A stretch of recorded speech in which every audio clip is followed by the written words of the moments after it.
Welcome to this short presentation on the lessons that MOOCs and MOOC providers and MOOC designers and teachers and learners can learn from the traditional online learning framework.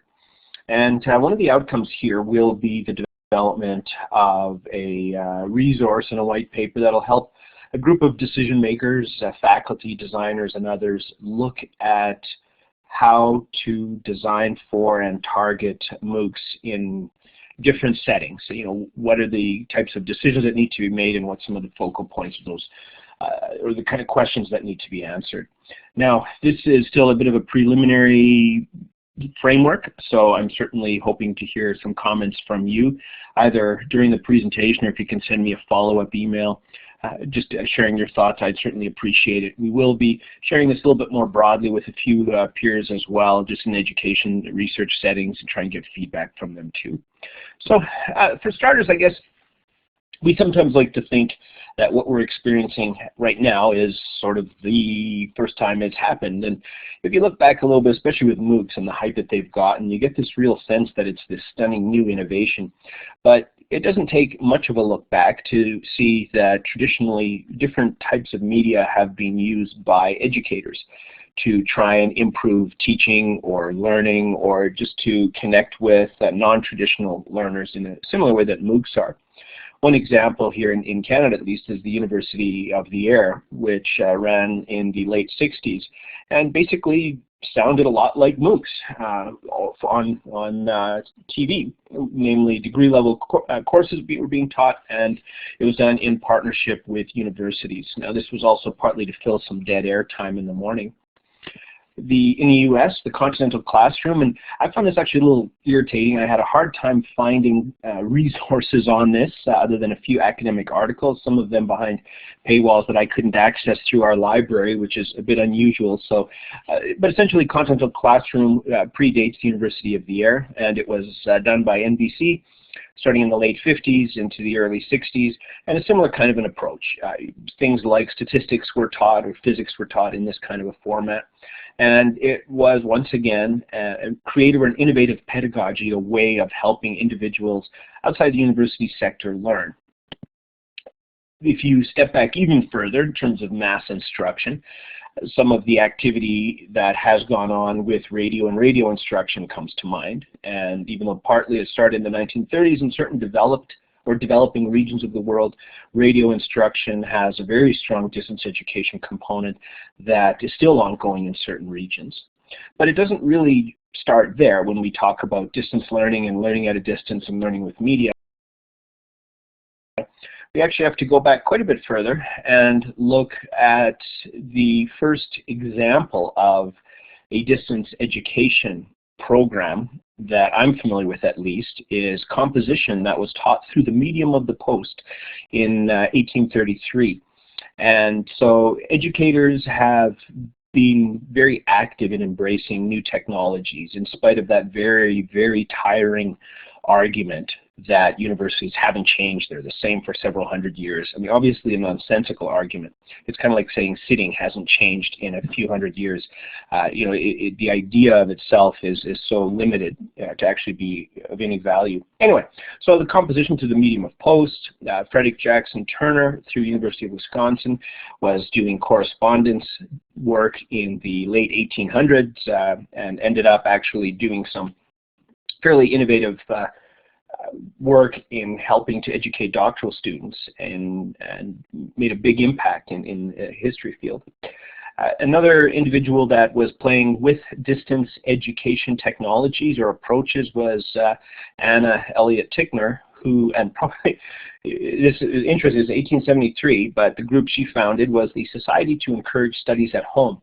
What was unique about this was targeted exclusively to women, and as you can tell, it was studies that were done at home. So sometimes when we look at, hey, we're doing this MOOC stuff, we overlook that tens, and by the way, the Society to Encourage Studies at Home had a total of, I believe, about 8,000 learners involved, which certainly by that time and with the kind of media that was being used would be, I would certainly classify as massive. And as I mentioned in a few of the previous slides, the activity with the Continental Classroom, the University of the Air, radio instruction, there's a significant history here, and there are lessons that I think we can learn from this landscape. Now, this is a slide that I showed in the presentation I did earlier this week, which is trying to give more of a compressed history of MOOCs to what we have today. And this goes back to the open content movement in the late 90s, and then eventually MIT's OpenCourseWare, and then a few other, not necessarily open initiatives, but Khan Academy and iTunes that just started to detail how technology at scale can enable access to learning materials broadly. And of course, some of the activity with Open University, that's now more from the FutureLearn, and then the big initiatives, namely edX and Coursera, that have certainly made a huge impact. So while this is the image that we often see, I just want to provide a little bit of background to look at what is it that we actually know about the online learning landscape that goes back a little bit further than the late 1990s. So the project I'm going to briefly go through now is an activity that I'm engaging with Marty Cleveland-Innes from Athabasca, Pierre Dillenberg from EPFL, and myself. And essentially what we're trying to do with this work is we want to look at the literature around online and blended learning. What are the prominent trends? What do we know about online learning, for lack of a better word? The second thing, which is the slide that I'll present toward the end, is a conceptual framework for MOOCs, where we want to detail just the different dimensions, the applications, ways in which decision makers can use MOOCs and make decisions around how to deploy them.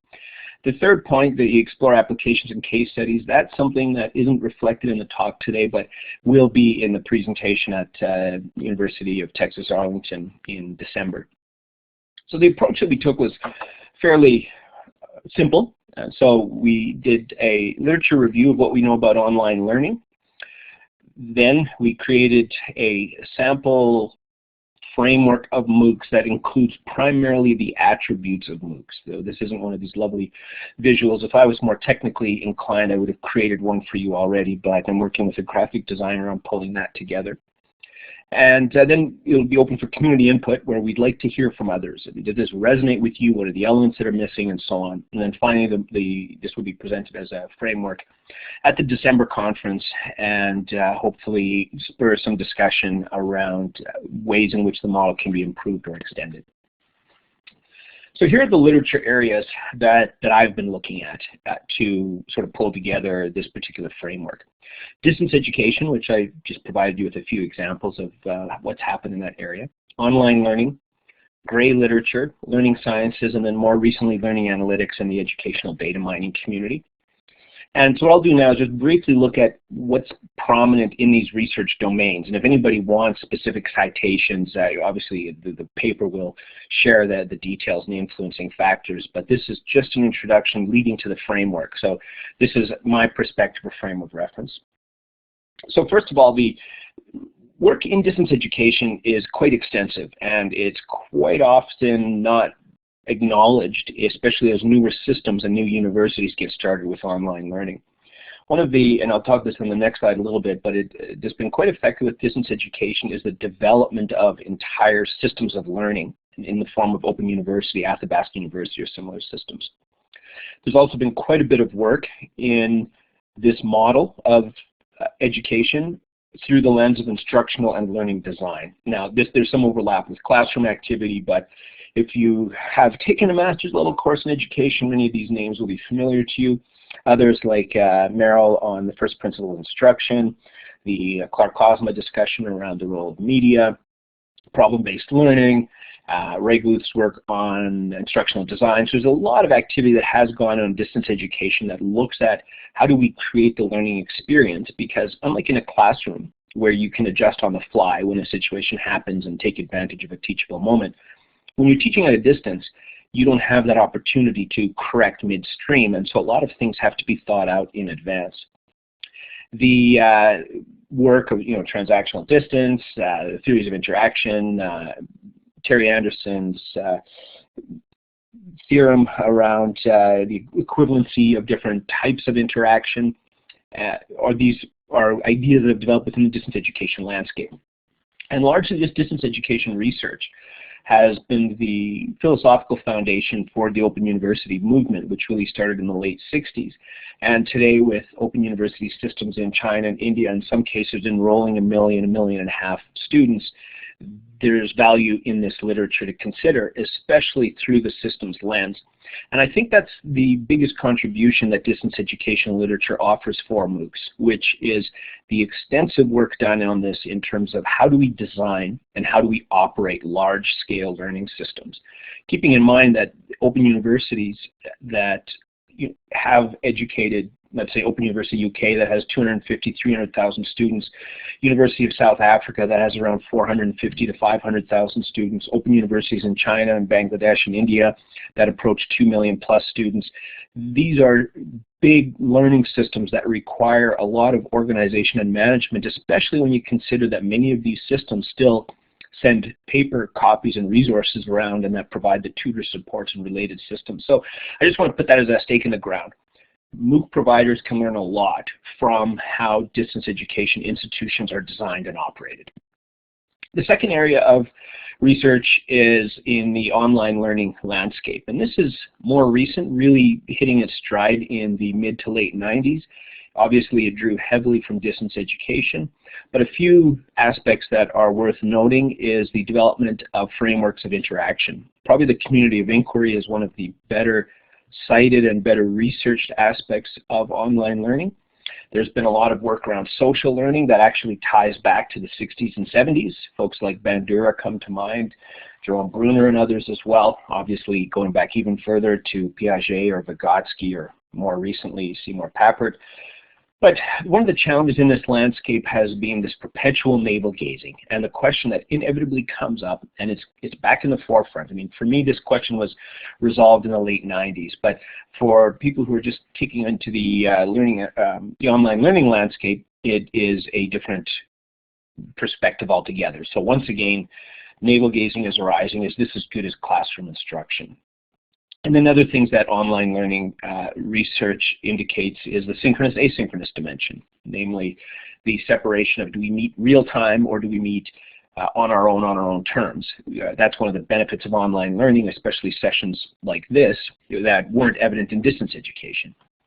One of the big questions that comes up in online learning research is this notion of cost and efficiency. And the recent Bowen report on interactive learning online that looked at the role of cost reduction through, or just efficiency improvement through online learning. Broadly speaking, online learning will save a university roughly zero money. To get started, it likely costs a fair bit to ramp up your design team and build organizational capacity, but that doesn't stop administrators from hoping that they can save money in the process. As Bowen notes in his report, though, one of the benefits of online learning might be efficiencies, because you can move students who have certain levels of familiarity with content through a course more quickly if they have control of that learning, and you can provide better support to learners who perhaps are not as comfortable with the content area. So you can target, learners can move at their own pace, and you can provide additional support if needed. Now, if you want to look at the meta-analysis in this, there's probably about 4 that I would recommend as being, they don't go into enough detail at the specifics of online learning. I'll get into that a little bit when I talk learning sciences and learning analytics, but broadly speaking, these are reports that look at mainly meta-analysis. What do we know about online learning and its efficiency and its compatibility with quality of classroom instruction?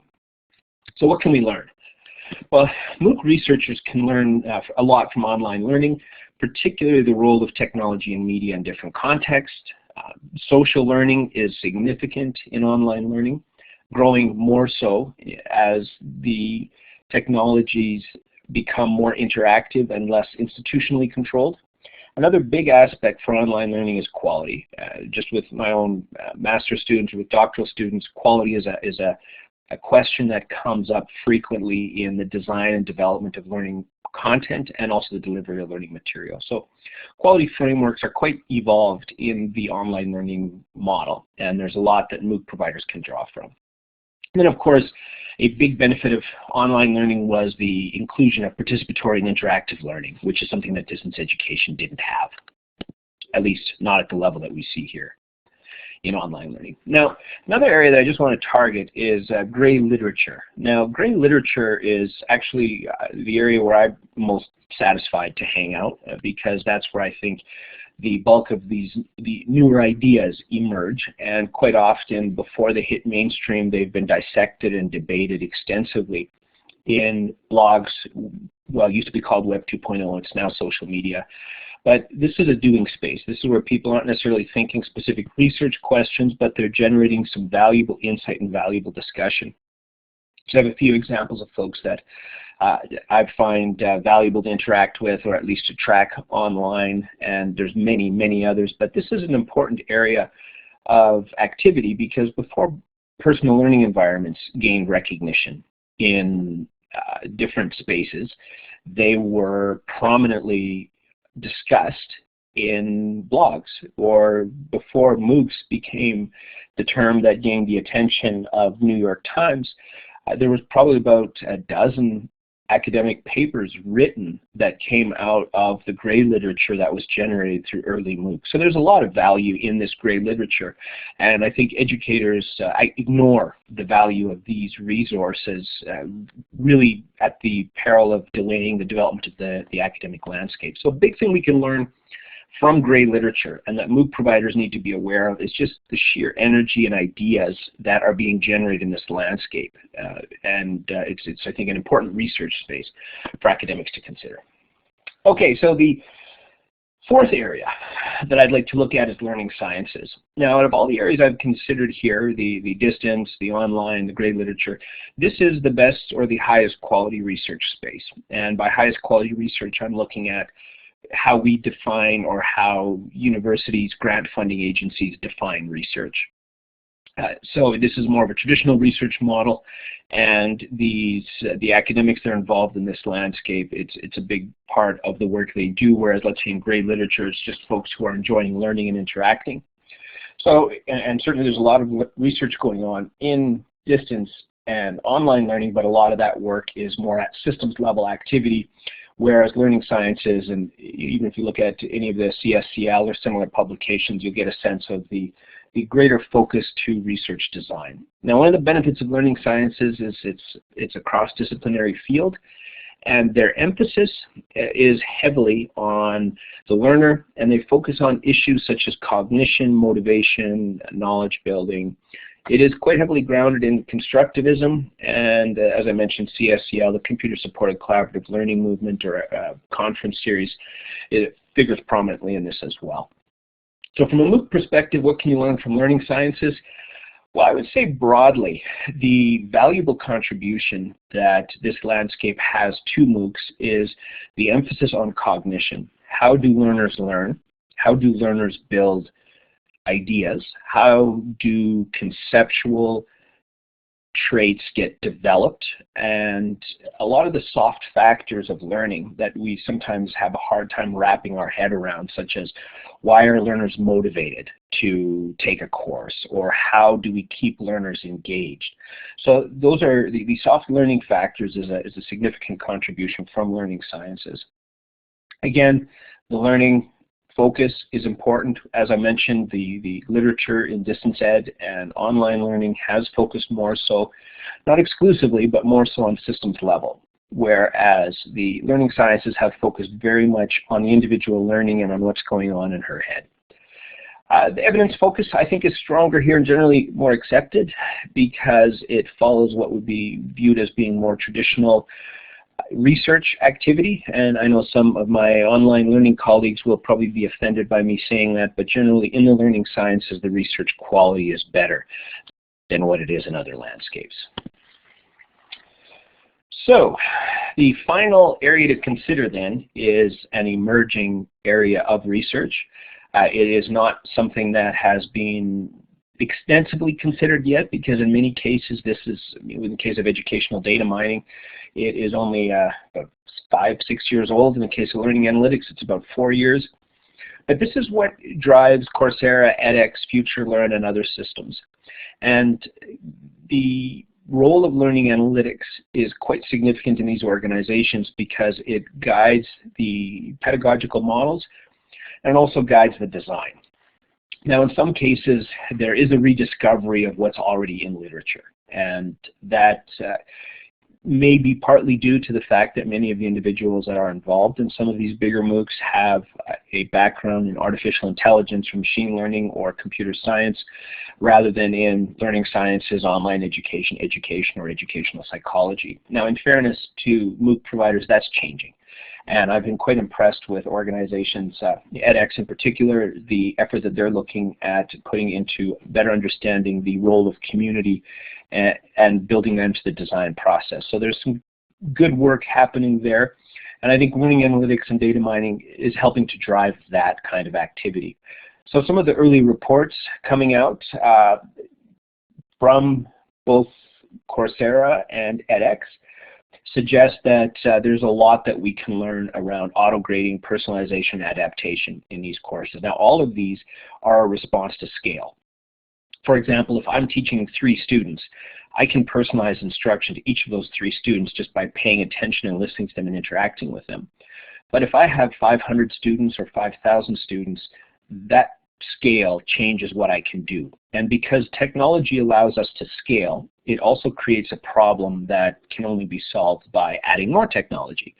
And so activities such as auto-grading and personalization of content and so on, that's another attribute that is starting to be more researched or at the very early stages in MOOCs. There's obviously organizations like Newton and Pearson and McGraw-Hill that have done personalization in the learning process, but it's not something that has quite made the flow into the MOOC landscape. But it's fairly inevitable, if you will, that that's where things will go, because these systems are becoming more sophisticated and are listening closer to their learners than other teaching and learning systems have in the past, and as a consequence they will adjust and adapt quite rapidly.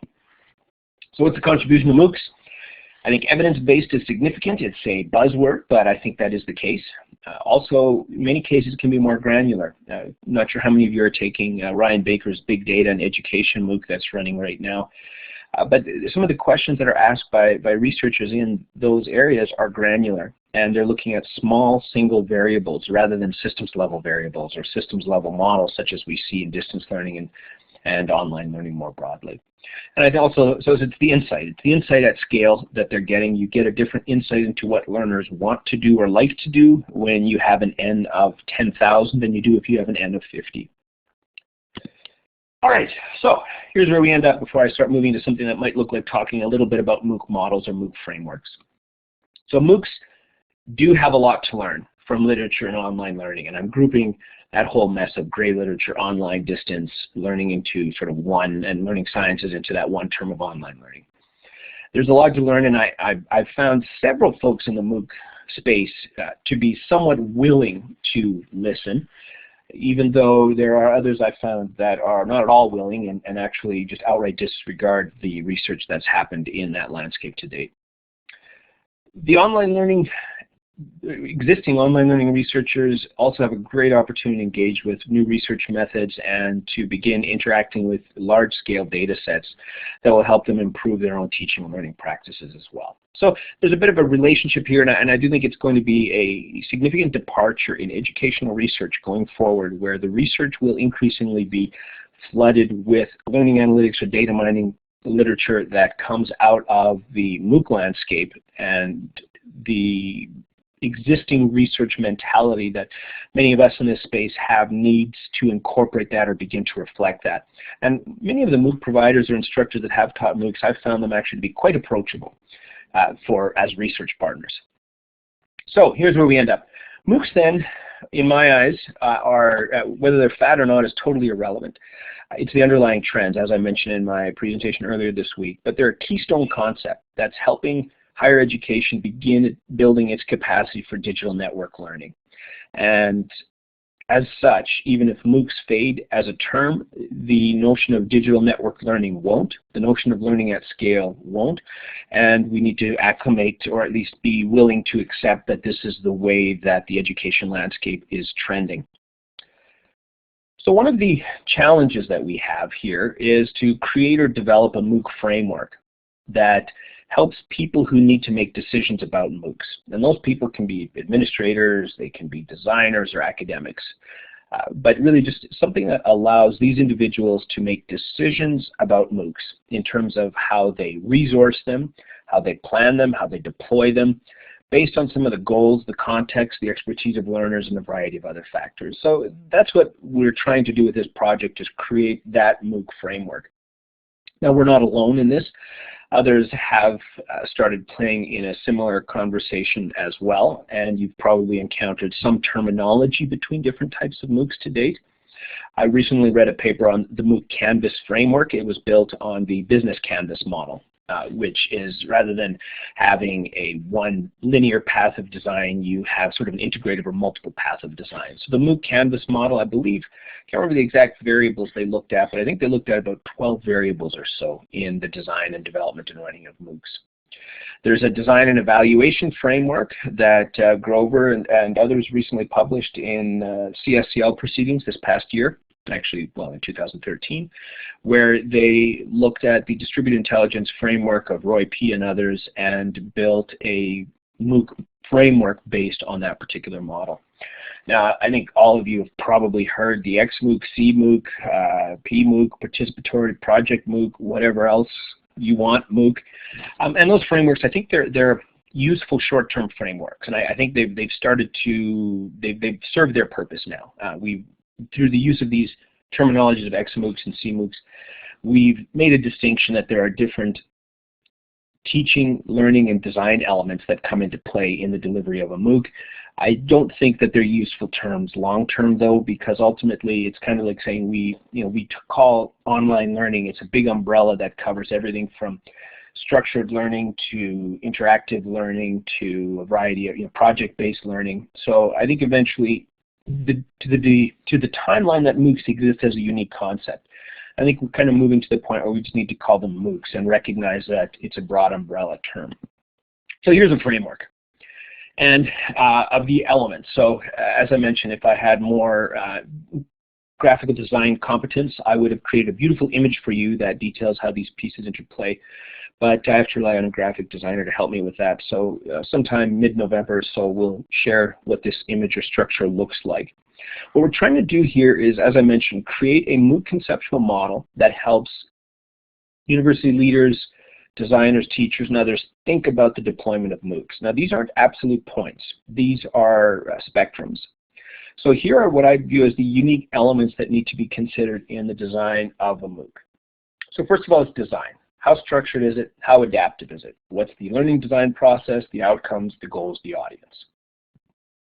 Other activity relates to other elements are about the learner profile, the history of the learner, the capacity of that learner to learn in that particular type. For example, with the early MOOCs that I was involved with, we found an important element for learner capacity related to their ability to participate in networks. And for individuals that were more comfortable with hierarchical faculty as in control model, it was a bit of a destabilizing period. And so that's what we refer to with capacity, is the capacity to learn in the manner that that course is delivered in. And so that capacity might be, if you've never taken an online course before, it may be a big challenge when you first take one with MOOCs, even though MOOCs are quite well designed for quick and easy access. Also, activity patterns of the learners, and this is the paper that was presented at the LAC 13 conference that relates so much to the work that Phil Hill and others have done as well about just trying to define learner activity. So those are the first two, almost design learner profile. Pedagogy is one of the bigger elements. This looks to the instructional model. It also looks at the teaching and learning strategies that are deployed, and it also relates to individual and community. Namely, how much of the learning is done on their own, on an individual's own time, and how much of that learning is done in a community context. And Paige, just to respond to your question, I would look at learner profile as incorporating the soft elements that I referenced earlier, even though there's interplay with other elements. These aren't, not only are these should these be viewed as a spectrum, but these should also be viewed as overlapping with each other at certain levels. So self-efficacy is something I would put into learner profile, because that might relate to things such as motivation and engagement. By the same account, motivation and engagement are going to relate to design. So if a course hasn't been designed in a certain way, that might make it challenging. Self-efficacy could also be a function of the pedagogical model. So if a pedagogical model is structured in such a way that a student who's taking an introductory course in a new topic area to her, that they are able to build their confidence to keep going in that course. So I would put that largely within learner profile. Media, pretty straightforward. Time, there's another factor. Time relates to not just the synchronous, asynchronous. I mean, we're here in a synchronous session now, but some folks will view the recording later on. It also relates to when a MOOC is run. Right now, MOOCs are run as in October 18th, new MOOC starts. As I mentioned, Ryan Baker's Big Data and Education started yesterday. What if I want to, as a faculty member, use elements of a MOOC in my classroom instruction? And this is where, whether it's a subscription service that comes together eventually, it's unclear yet, but we do need to start thinking about the archive access to MOOCs as well, even though in some instances with some providers, once you've signed up for a course, you can access those resources later on and view them in the archive. The support element, quite consequential, and something that I think MOOC providers, universities more specifically, are recognizing, which is the role of having TAs or tutors, mentors, meetups, and so on. This type of support, as I mentioned earlier, this is a big area where MOOC providers can draw from the distance education support model, which has for 40 years grappled with how do we improve the quality of the experience for an individual by giving them the right level of support and guidance. The assessment criteria, or models I should say, not criteria, but everything from auto-grading to peer grading, faculty grading, micro-credentialing, badges namely, competency-based learning, where we take learning that's happened in other spaces and bring them into a MOOC space for recognition. So and that's not happening yet, but again, it will.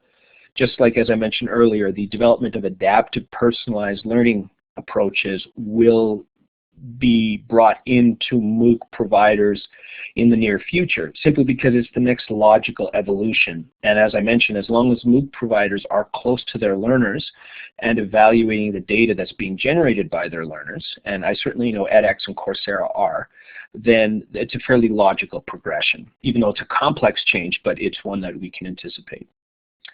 Space is another factor, that should be learner, not learning owned, but the space should be owned by the learners, or the question I guess I should ask, should it be owned by the learners or the institution or the MOOC provider? Because space itself also connects directly back to pedagogy. Do we have a centralized MOOC model, or do we have a distributed model where everybody can create their own space and we try and stitch things together later on? And a final point that I haven't seen reflected extensively yet in some of the literature around MOOC models is the content level. And this, again, ties quite strongly back to the learner profile. But let's say I know absolutely nothing about statistics.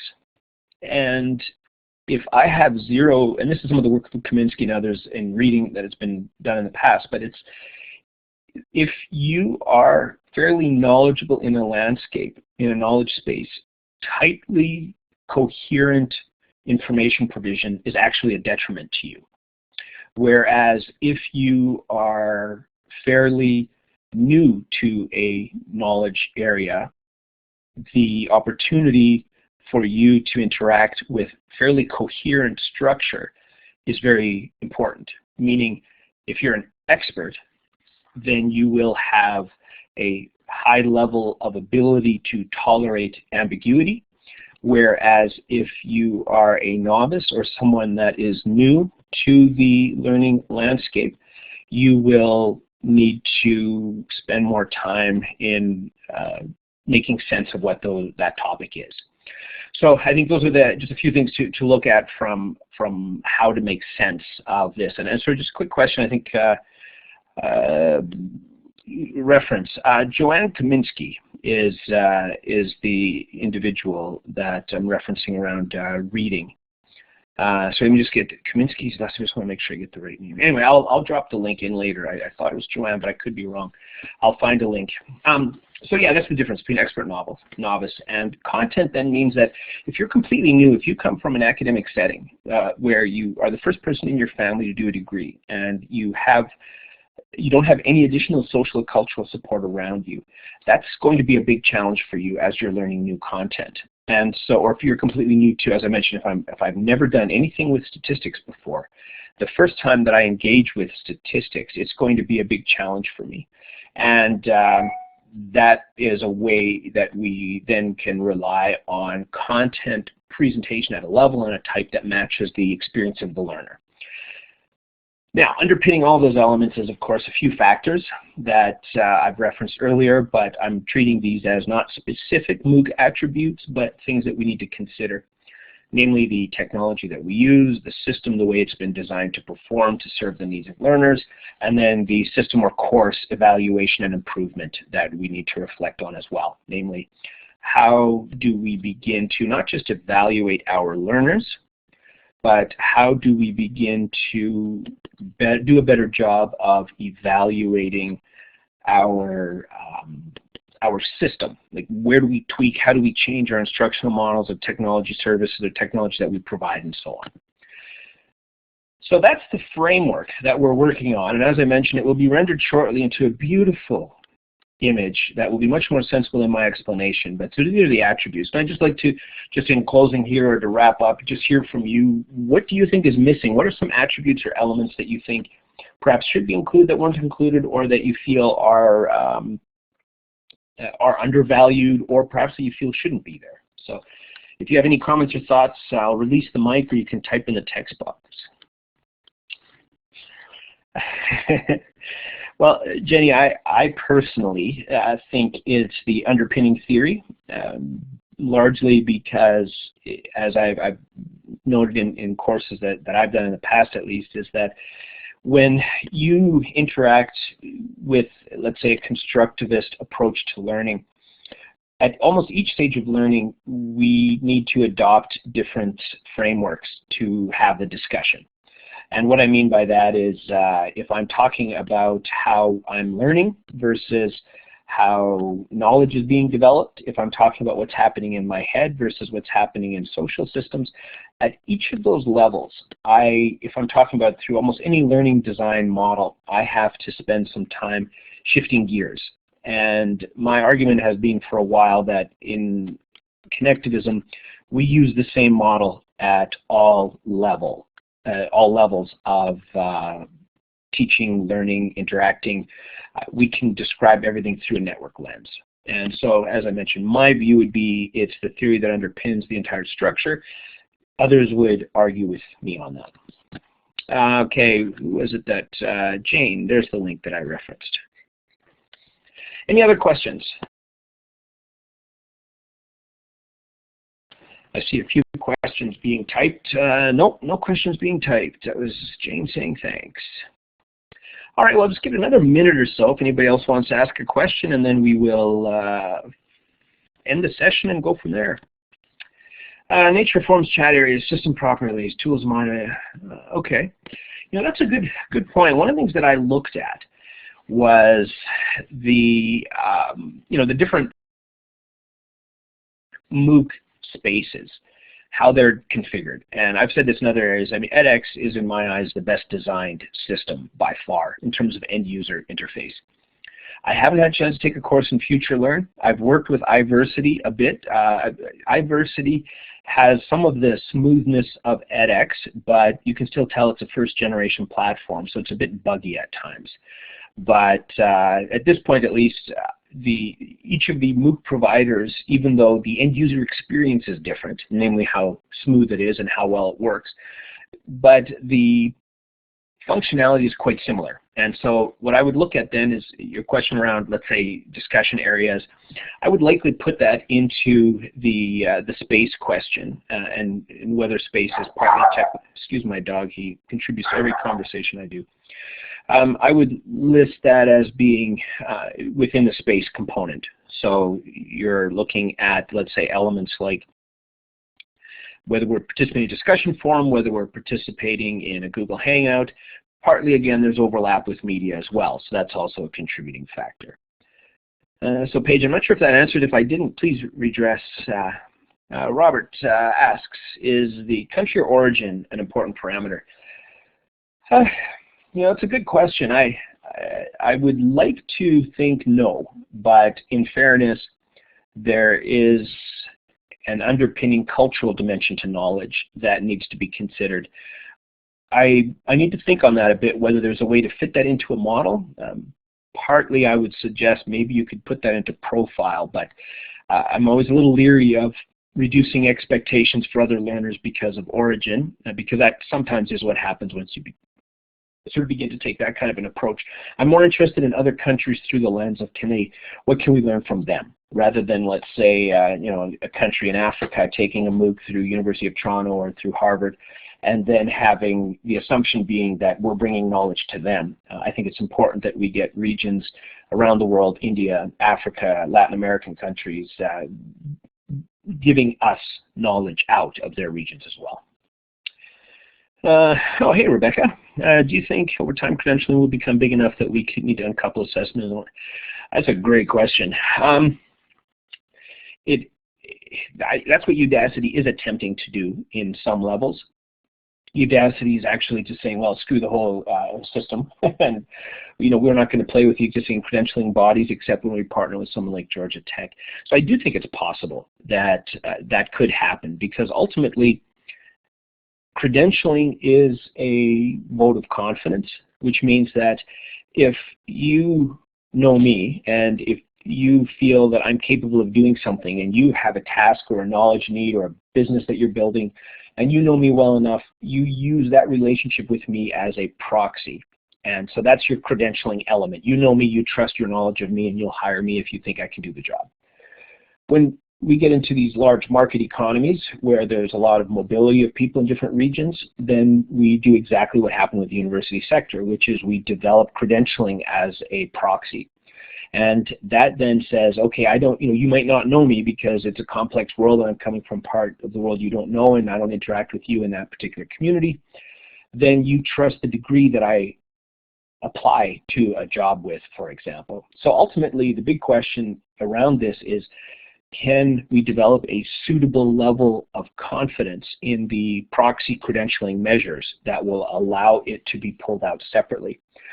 Some of the work in competency-based learning is probably the most promising in this regard, where I do think there's a prospect of it being pulled out as its completely own element, as a completely distinct element going forward. Do you see anything epistemic that is not covered by pedagogy? Well, I guess content would, when I'm thinking through a lens of knowledge and knowledge element, I would think between content and pedagogy, we would cover off the bulk of those elements. But if you'd like to redress that in a bit more detail, that would be, perhaps I've misunderstood your question. Should we consider learners' cultural backgrounds?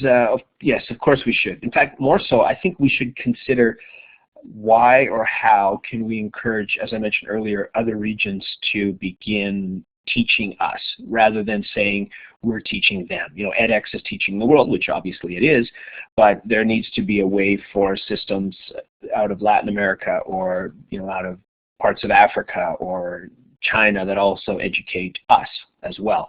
And so I think that's that cultural mindset that we do need to think about. I'm not sure what you mean by cycle of social learning. I'm not familiar with that particular combination of terms, so if you could maybe clarify, I can answer, or try and answer at least. Jenny asks, can big data reach the tacit, deep understanding of how learners learn in the MOOCs, or in a MOOC? I do think they can. I think it can at least get a lot closer than we've perhaps been able to in the past. And this is it's one of the promising aspects, because we can start to get at a range of affective elements that we might not be able to get with regular assessment and evaluation. Now, again, that's selling a little bit of a pipe dream because it's not there right now. Intercultural communication cuts across design pedagogy. Yes, I would agree as well.